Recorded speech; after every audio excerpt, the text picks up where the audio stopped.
Welcome to FOB TV, the future of business. I'm your host, Kevin Benedict. I'm a futurist and lecturer here at TCS, and I want to welcome everyone to the show today.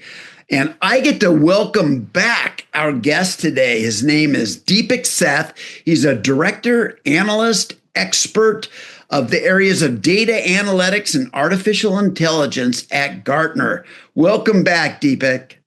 Oh, so excited to be back, Kevin. It's like a rotten penny which keeps coming back, or I'm bringing real value to your viewers. So I'm so excited to be back talking with you. So Deepak, again, thanks for joining. And where are you calling in from today? I am calling from Fort Worth, Texas. What about you, Kevin? Boise, Idaho, and we've got a big snowstorm that's just starting. I can see flakes outside the window right now. So anticipating a snow day today and tomorrow. So I imagine you're not getting snow today. We are not getting snow, but the temperature is below freezing, which is not common where I am. Oh, wow. So tell me, what are you studying and researching most today? I think most of my research these days means, as you said in my title, it included artificial intelligence. So a lot of research is around artificial intelligence, impacts on what impact it will have on society, on companies, on individuals. Means those are the kinds of things I'm interested in and I'm working on. Wow. Right now, it seems like the competition around generative AI is increasing. I mean, just in the last few hours, you have new updates from Google, Gemini, and you have peak previews of all the new updates coming in ChatGPT. There's a lot happening.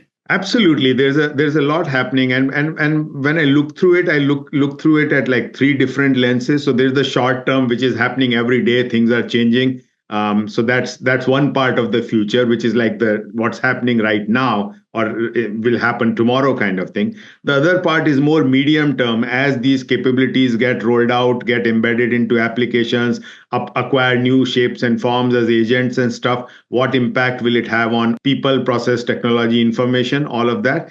And the third one is like the absolute long term one. Some of the stuff which we love talking about is mavericky stuff. We don't know whether it's going to happen, but we want to just put it in the air and see where it goes, kind of thing. Get our imagination going. So that's the beauty of it. I'm able to work on all those three kind of things, and which keeps life exciting and interesting for me.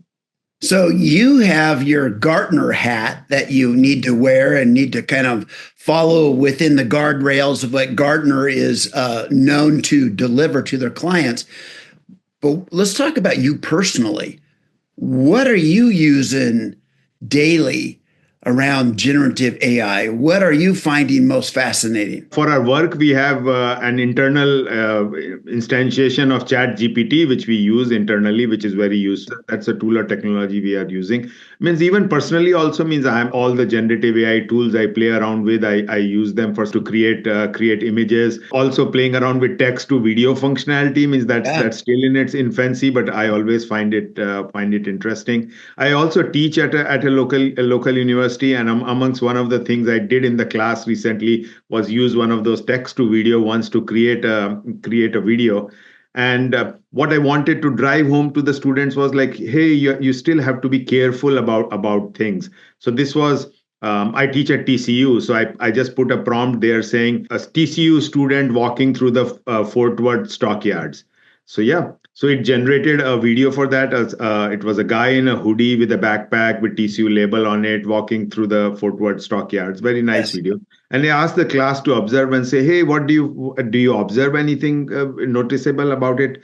Nobody was able to point it out. I said my prompt had not specified the gender of the image, but it created a male image. So why did you think that happened?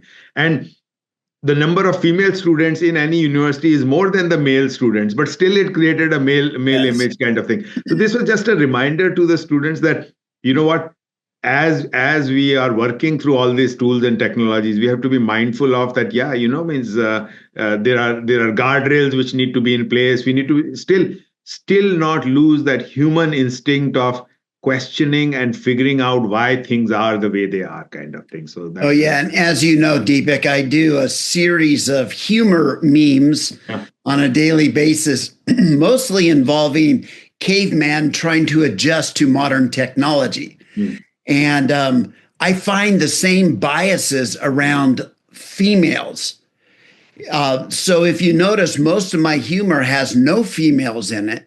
Mm. And the reason is when I ask for a Stone Age female or a Stone Age cave woman, I get some bikini model with a fur wrapped around them, and I'm like, that's not what I'm trying to do. Yeah. I want some gray haired grandma making a basket next to a prehistoric campfire or something. And to get the systems to generate just a female cave woman or a Stone Age female is super difficult. So I don't mostly do cavemen on purpose. It's just that the women that they give me through those prompts are always like bikini models. Wow. Yeah. So anyway, so I've noticed the same thing, and is something that I hope can be figured out soon enough. So of all the developments here, do you find that people still have biases against people that use AI, generative AI? Because the very first day I got Chat GPT, I went in and changed my signature line. And I said this: everything that I write going forward will be assisted by generative AI. So I built that into my signature line, and I just wanted to say it. But I still find in work, people are like embarrassed to say they were helped and supported and assisted by AI. Why? This is the biggest tool we've ever been given. This is bigger than word processing. This is bigger than anything. We should be proud that we're using the best of the best. Absolutely. I would totally agree with you, Kevin, because it's like an accountant being embarrassed about using Excel kind of thing. Yeah. Hey, you have to use Excel kind of thing. And it builds to the whole story about, like, when people ask me and have asked me in the past, hey, will AI take away people's jobs? And I know other people have used the same line too. It's not AI which will take away people's job. It will people who know how to use AI who will take away jobs of people who don't know AI, kind of thing. So it's a force as you, Kevin, rightly said, it's a force multiplier. It's a force multiplier beyond compare. And if you don't have it in your tool stack, you need to get it there. And once you have it in your tool stack, why wouldn't you use it, kind of thing? Oh, yeah. And when I come to the table not with just one large language model or company. I'm using a variety of them to cross-check each other and to validate what I'm learning from one model. I ask it then to be validated by other models. And when they find discrepancies or things that are not valid or things that need to be elaborated on in more depth, I take that advice and I go back and forth. So I have a whole table of tools looking over my shoulder, validating what I'm hearing from other generative AI models. So I found it extremely useful. But yeah, you have a point, Kevin. But the other side has a point too. So you have Chat GPT talking to Gemini, talking to DeepSeek, talking to whatever, coming up and answer. But somebody would say, where's the real Kevin? Is there the Kevin in it at all, or is it all these things talking to each other? So that's the concern which we have to address over a point of time. Is like, how does the human individuality still be retained and reflected in this? And it will evolve over a period of time. It's a new tool or technology, and I have written about it earlier. About like how Socrates was afraid of writing. Yeah, so writing would make us dumber because we don't have to memorize things any longer. And look at this younger generation; they're losing their capacity to think and remember things and all that kind of stuff. So, and now if we would have followed that advice and not adopted writing, Now that we have followed the writing path, obviously we say means, oh, look what great were the benefits of writing, means it allowed knowledge to spread so far and wide and all that kind of stuff. But I don't know. Who knows what would have happened if we would not have developed writing? Oh, Would yeah. we have developed telepathic skills faster, or something else happen, or God knows? Means we don't know about that. Oh, I know. But so you look over here at my library, and Yeah. it's a real library. It's not it's not green screen. This time it's not. And I only remember when I read those books, I remember like 1 or 2%, right? You take some Yeah. quotes and some really impactful ideas from those. But when you have access to generative AI, you can access the best kinds of thinking and Yeah. connecting dots, the interconnections, the networking between ideas and books, and you can access that. So let me just say that with ChatGPT, I'm using a lot of their new functionality around report writing. So if Mhm. you say I need to write a report, it now gives you a split screen where you can talk to ChatGPT on the left and write the report on the right. Now, this is getting back to your point that you brought up about where's the real Kevin. Well, on the left side, I'm reading. On the right side, I'm reading what's in the report. I'm seeing all kinds of stuff that's missing. I'm like, they're not taking the bigger picture. They have forgot to bring in the philosophical component or the religious component Mhm. or the bias component or the current modern day politics, kind of the daily headlines. They're not taking that into consideration. Mhm. So on the left side of the screen, I'm asking it to please bring those concepts into the discussion. And then it's rewriting the format on the right. So I find it a real collaboration effort nowadays because, Absolutely. Yeah. yeah, because I am talking to it, asking it to improve, not forget something, to emphasize something else. And I'm seeing where it's not effectively arguing a logical point. And so I'm asking it to rethink and reponder and reflect on Mhm. what they wrote, take into consideration other arguments that I know about that it does not know about. And oh boy, it's fascinating. I see it as a really rapidly developing collaboration effort there. So I'm really excited about this. Mhm. And you must have also played around with functionality. Means some other tools are, Notebook LM and others. Means you can upload your document and it converts it into a podcast. In the future, I'm sure we could upload a document and then have the podcast in your and my voice kind of thing. Yes. So, those kinds of things are And, coming down the pike. Yeah, almost. Yeah. and going back to my humor memes involving caveman, I did use Sora the other day to create a dancing mammoth. Uh-huh. Nice. just just to test how far I can take this. Yeah. Anyway, Yeah. so let's talk about what you find as the most intriguing aspects of AI today. So the most intriguing that I was talking about the small term, medium term, long Yeah, term yeah. kind of thing. So if we start with the long term first, and this is a concept which I've discussed on your show earlier also, is like right now you and I are sitting here. We have our brain functioning. We are interacting with each other. Our brain is keeping our bodily functions running also, but still we are using 10 to 20% of its capacity, and at less than 20 watts of power. Yeah. So to create what we are doing right now, if we were to try to create it using AI, it would require a gigawatt of power, or God knows how much power it would recognize. It would require. So obviously there's something missing in the way AI is being built right now. So it's a silicon based approach for whatever reason, means that's the way it was taken, and it is going that path. So are there alternate routes for that which can get to the same or similar level of efficiency as what we humans have? Yeah. So whether it means taking our neurons out and growing them in petri dishes and running AI based on that, or could it be ways of linking our brains together and using its redundant capacity to do some work kind of thing, which I call distributed human computing. I'll be writing a Maverick on that. I talked to you about a Maverick crazy ideas kind of thing. So Yes. that kind of stuff I'll be writing. But that's the long term space. In the middle term space, I think one thing which is I think is this the thing I'm calling frugal AI.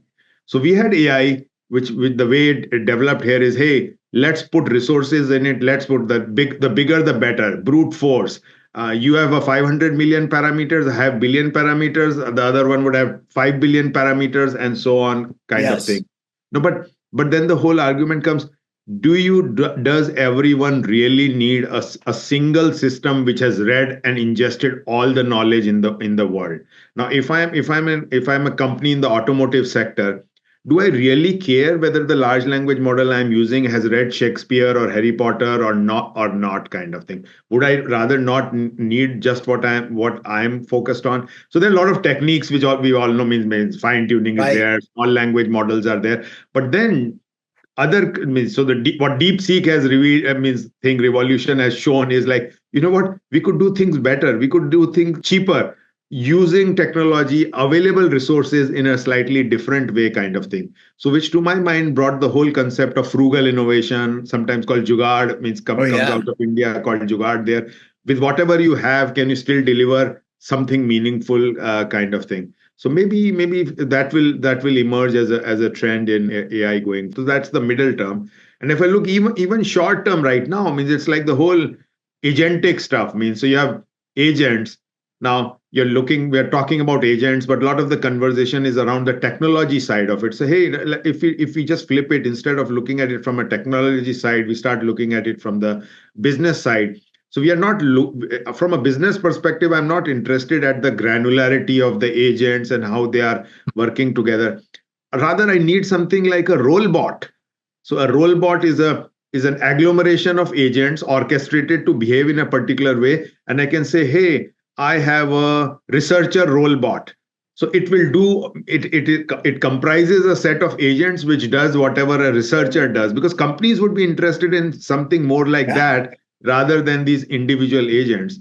And I'm also visualizing that very soon, and I have a predict coming out about that is like, uh, there may be some of these robots or agents or orchestration of agents bidding for work in the gig economy. So in the gig economy, individuals bid for work, kind of thing. Yeah. Why not I could be a person who creates 10 or 15 of these robots, and I bid for work on the gig economy. Okay, you want your resume updated. Okay, I have a resume writer robot. It will do it for you. And then a single person could be running multiple of these. Right now, it's like every single resume writer has to work directly on the resume, kind of thing. Then it could be like I have a set of robots which will go and bid for this work and run it, kind of thing. So that's Our minds think alike. I created a humor meme the other day of a grandma sending 10 robots out to work. And as they walk out the front door to go to work, she says, "Don't forget your paychecks." Yeah. So instead of robots, I'm calling them role bots. So they are performing a specific role. Yeah. So Yes. it's a and Ah, behind the scene they are a set of agents. So the technology side will say, you know what, these are just a collection of agents, but and orchestrated in a particular way. But from a business perspective, hey, I need a researcher role bot. I need yes. a R O chemist, R O L E. Yeah, ROLEBOT. robot. Okay. Yeah, not a robot. It's a role bot. It's a bot Got for it. a role. I love it. So let's talk Yeah. about that. Let's dig a little deeper into those roles. Us humans, we kind of think in that a set of tasks that are necessary to help the company accomplish their business processes. So, but there's different kinds of things needed, right? There's the factory floor where you just have a big robotic arm welding or painting or something like that.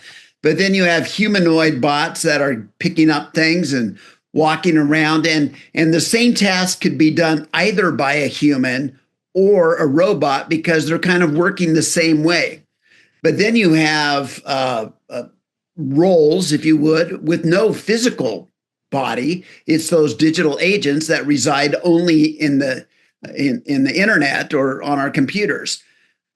So how are you thinking about all the different categories of AI? Do you have kind of a framework for thinking? Is there digital agent, an avatar and an agent, and a robot with a physical body? And tell me about it.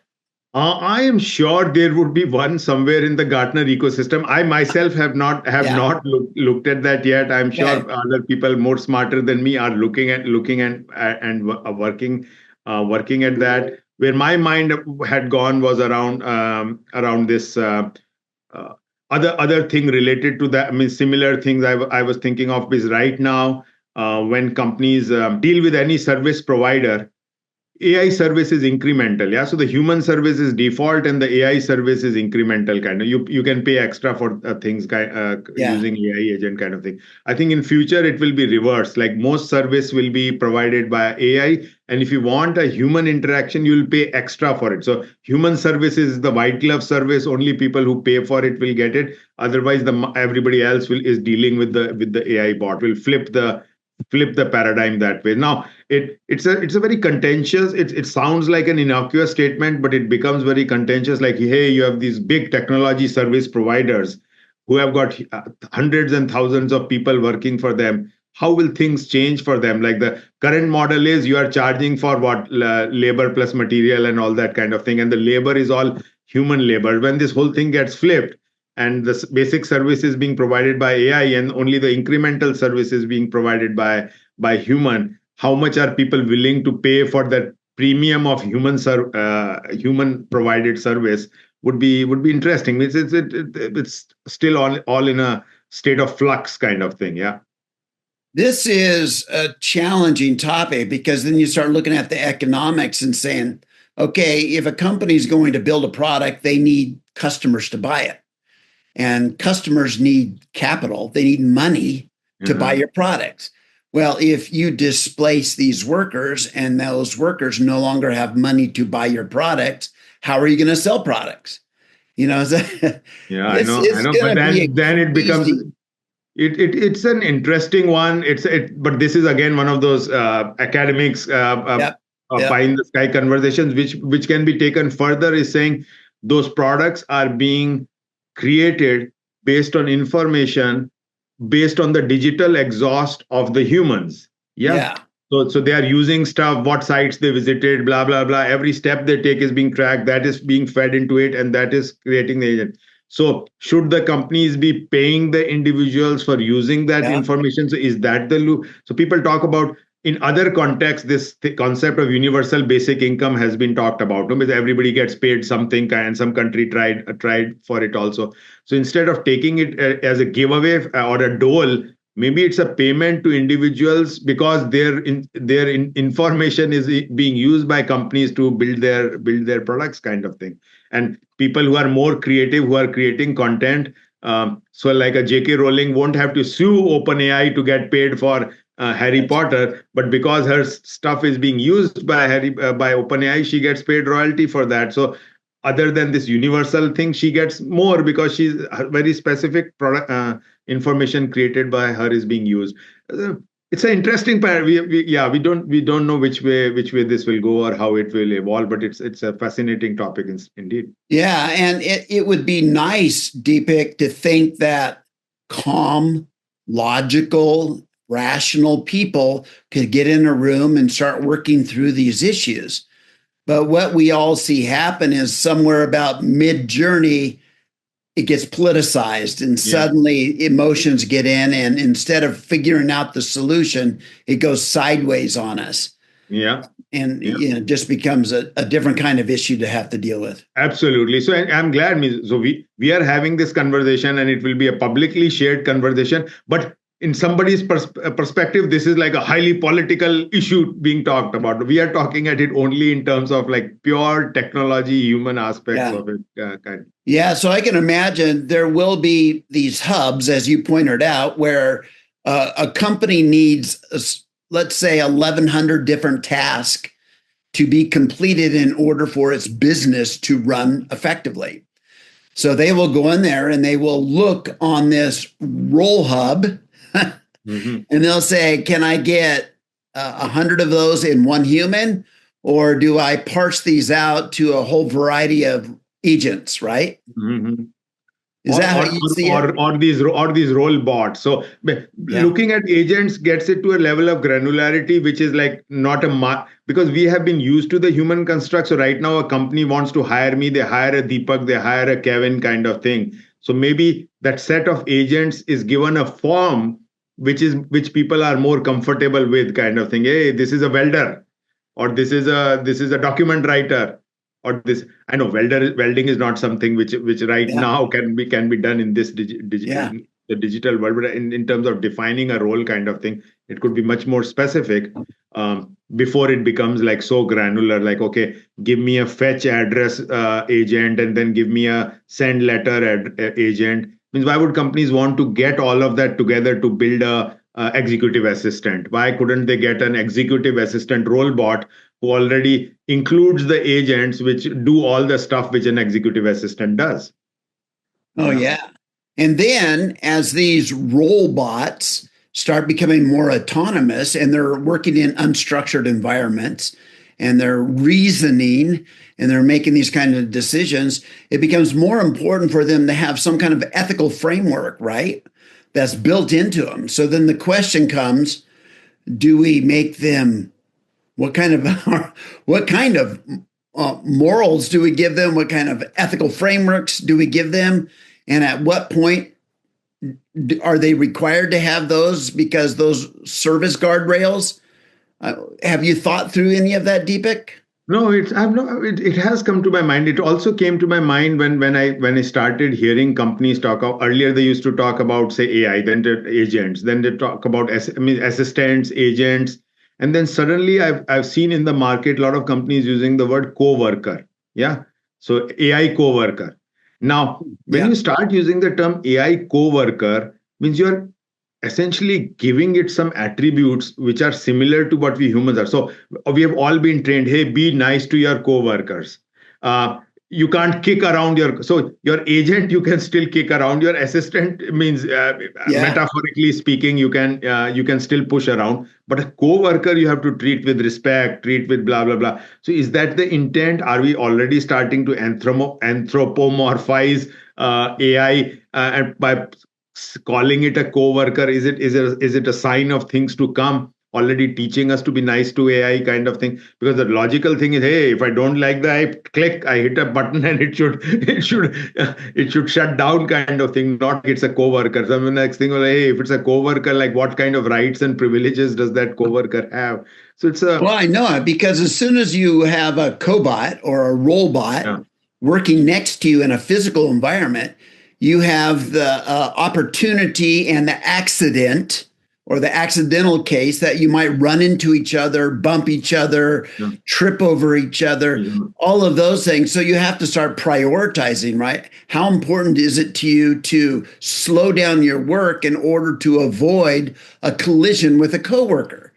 All of these are putting values on different actions that the sensors are providing data for. So based on this data, I realize that I'm working very fast next to humans. And if one of us takes a misstep, we can hurt the other. So how important is that for me to avoid and slow down my work? We have to put measures on that. Well, it's very important that you don't hurt your human coworker. So therefore, slow down the pace of work in order to protect your human workers. So that's values. But at a certain point in the more sophisticated environments you work at, you get in a situation where the values are politicized even. And suddenly you're going, well, what set of values do I give? Do I give red values or blue values? Or, where do the values evolve from robots and digital agents? So but this is a dilemma which say humans have been deliberating upon for quite some time. You may remember MIT's trolley car experiment kind of thing, which is like, hey, give an example of a trolley car will run over either a baby or an old lady. Which one should it save? Which one would it run over? And then they posed that question, different pairings of individuals, but posed it all across the globe. And they found that the responses are different by different cultures kind of thing. So there is no and one may think it's an ethical choice, like, oh, the old lady needs to be saved or the baby needs to be saved, but it's not universal. So now if you're designing say a driverless car and you're programming it, what set of values should you program it with, kind of thing? Hey, you're coming across a scenario where there's a you avoid an old lady or you avoid a baby, like which one are you going to do? And should it vary by countries, because the response to this question in different countries is different. So if I'm a person in Japan, if I download the software, should it work different than if I am in US and I download the software? Should it work different, kind of thing? And what so it also is a reminder to us is that there's nothing such as, or means this whole concept of universal single ethical values all across the globe, kind of thing, is not uniform. And means I was reading somewhere talking about like how AI, they say, has a weird bias, and the weird stands for, W is for westernized, yeah, Western, Yeah. E is for English speaking, I is for industrialized, R is for rich, and D is for democratic. So that's the bias. So even democracy means it's a good bias, but it's a bias it has. So a dictatorial country may find all these AI models, which we are finding the case. They have to put restrictions on them because all the AI models developed in the West cannot apply there because they have got a dictatorial environment. Yeah. So it's interesting. On that note, the other day I created a humor meme again where two robots were sitting in a cathedral. And one of the robots leans over and says, "Do we have souls?" And the other one said, "Not in this version." Yeah. I recorded a podcast recently with a few of my Gartner colleagues, and it was AGI and artificial, and so it was just a free open discussion around AGI and artificial consciousness, because this whole next thing is, hey, after AGI, what, like artificial consciousness? What is consciousness? What do we mean by that? And is when will we think that it has become conscious? And do we really care? I mean, there's a lot of issues, dilemmas around it. But it's fascinating though. Humans, machines have become stronger than us many decades. Ever since the first lever was invented or the knife was invented, machines have been stronger than us in many different ways.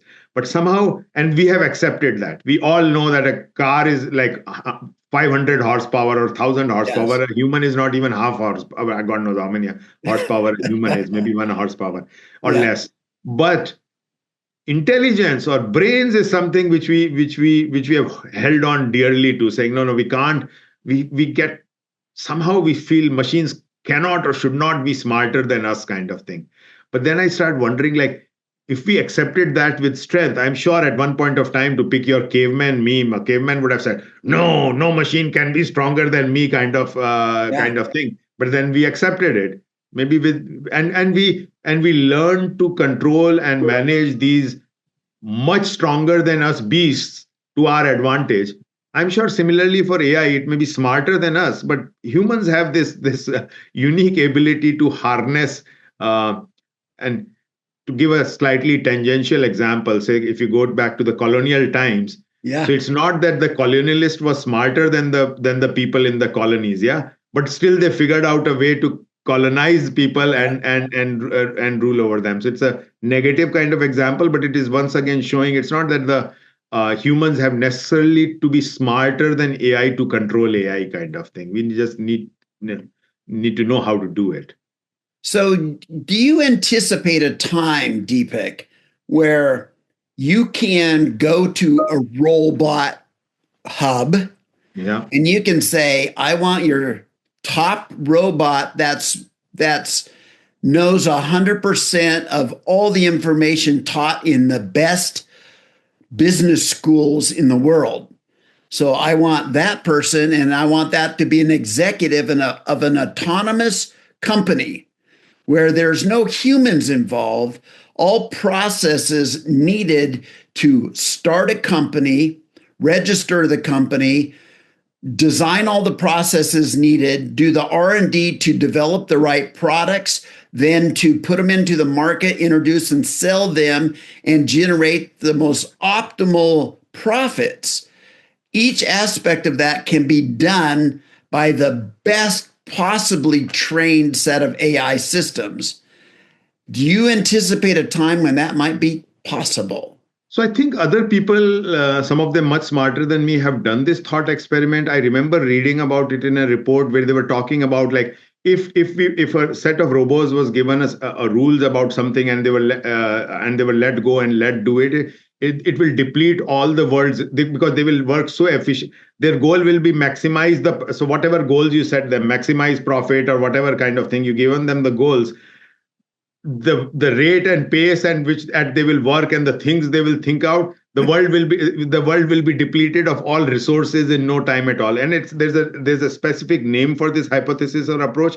I don't remember it on top of my head, but somebody's done that thought experiment. Now there are other people who will challenge that kind of thing. But yeah, it's interesting. I mean, a model can be built, but I think means humans will figure out a way that, okay, it will be something which will still be subservient to humans, kind of thing. So it's like humans humans directing the effort of these robots, till the robots decide that they have to rise up in revolution, kind of thing, say, hey, give us our rights and give us our freedoms, kind of thing. So I don't know. My. Yeah. You know, we have a cabin in the mountains, and when we come back from the cabin, we can drop off our garbage at a transit station. And there's a man that sits there in a little office all by himself in the middle of the forest, in a little opening with all these garbage bins. And his entire job is just to point people, aluminum goes there, cardboard goes there. And, household garbage goes over there and compost over here. And I like that entire operation could so efficiently be done by just a digital agent and a lighted signboard. but there's the other human side to it also. The job which that human is doing, maybe, and if somebody builds a poignant movie about it, it's feeding a family. Yes. Yeah. It's feeding a family. It's paying a kid to go to college or go to school, kind of thing. And then, more importantly than that, even though that work to us may look like trivial, it is providing that individual maybe a sense of self-worth. Yeah. And that self-worth makes him feel like a productive member of society. And then when he interacts with the society, he does that with a high self-worth, high self-esteem. Yes. And contributes to the society in general for other tasks in a more productive way. Now you take that away from him, and suddenly you destroy all that. And then if you have a bunch of all these people whose self-worth or self-esteem has been eroded, and they're out there in society, will our society and culture remain as rich and productive and means and that is the real question, isn't it?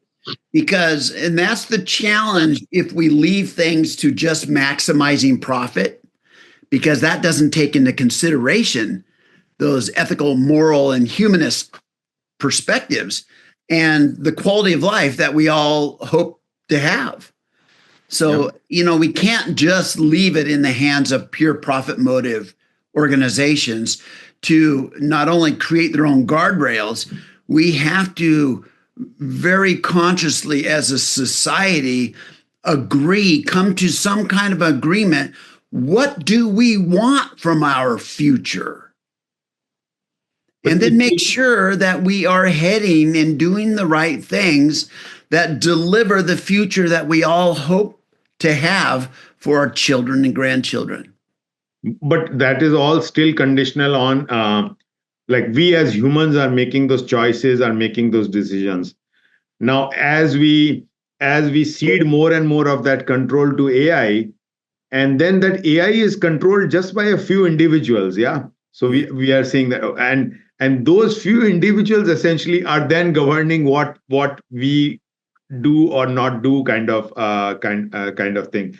Now, some may argue, like, is it different from saying like few people controlled all the cars in the world, kind of thing? Okay, automotive companies also, I mean, there's only, okay, there's a Ford here, there's a Toyota there, but it's like a few people controlling all of it.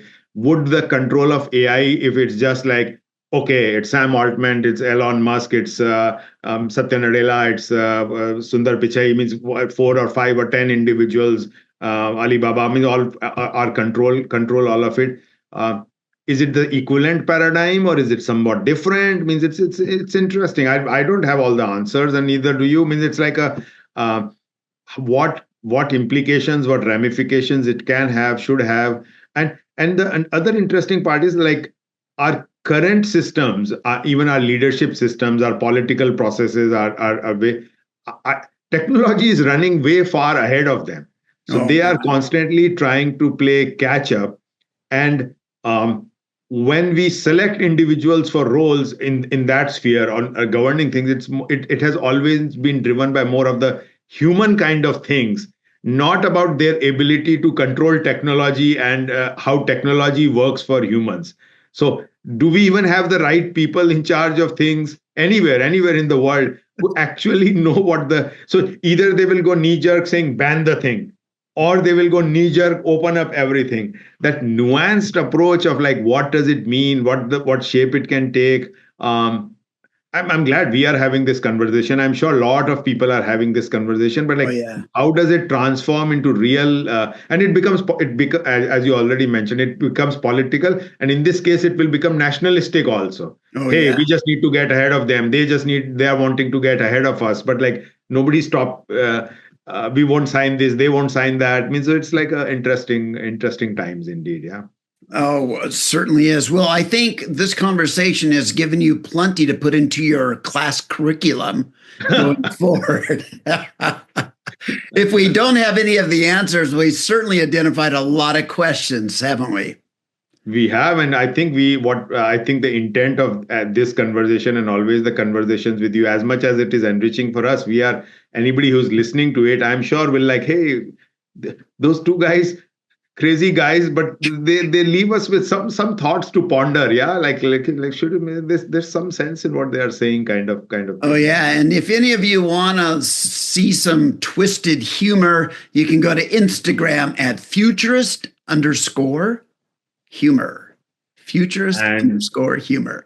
And I have my own blog Yeah. called Deepak AI Demystified on LinkedIn. Feel free to read it. If you're a Gartner client, you can read the work I'm publishing on Gartner. So yeah. So recently I've Awesome. co-authored two pieces on DeepSeek. So that's interesting ones. We are working on something around the future of analytics. Will be out in That's a whole nother topic we need to come yeah. back to. We'll Okay. come back to that. Yeah. Thank Deepak, you. thank you so much again for joining the program. Thank you.